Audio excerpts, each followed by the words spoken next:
সকাল সকাল ঠাকুরের কাছে পুজো দিয়ে আজকে শনিবারটা শুরু করলাম। তো নমস্কার বন্ধুরা, আমি সোনালি।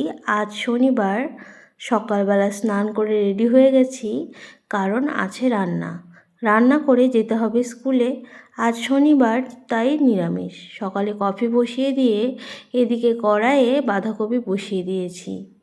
জানি বাঁধাকপি হতে অনেকটাই সময় লাগে। প্রতিদিনই ভাবি সকাল থেকে উঠে একটা করে ব্লগ করব, কিন্তু সময়ের অভাবে সেটা আর হয়ে ওঠে না। কখনো কখনো এমন হয় যে কিছুটা ভিডিও শ্যুট করে রেখে পরে এত তাড়াহুড়ো থাকে যে ভিডিও শ্যুট করতেই আমি ভুলে যাই। আর এই দেখো, সকালবেলা কফিটা কিন্তু আমি বরের হাতেই খাই।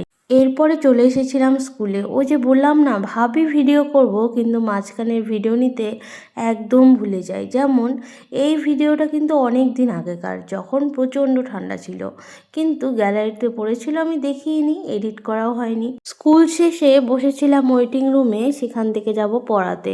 আর দেখতেই পাচ্ছ ওয়েটিং রুম একদম ফাঁকা। যাই হোক, 4টা বেজে গেছে, এবার যাব পড়াতে। তার আগে আমি আমার বাহনটাকে নেব।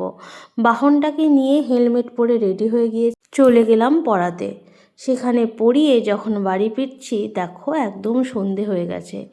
এভাবেই সারাটা দিন কিভাবে যে কেটে যায় সেটা বুঝতেই পারি না। শীতের রাত, কুয়াশাও পড়েছে আর ফাঁকা রাস্তা। আমি ফিরছি গাড়ি চালিয়ে বাড়ি। এরপরে আসলাম উৎসাকে নিতে। উৎসা ছিল মায়ের ওখানে। এসে দেখি ও সিঙ্গারা খাচ্ছে। এরপরে ওকে নিয়ে বাড়ি চলে আসলাম। বর এদিকে খিচুড়ি রান্না করলো। তারপরে খেয়ে দিয়ে আমার ছিল খাতা দেখা, সেটাই দেখতে বসলাম। দিনটা এভাবেই কেটে গেল। তোমাদের কেমন লাগলো জানিও, ভালো লাগলে পাশে থেকো।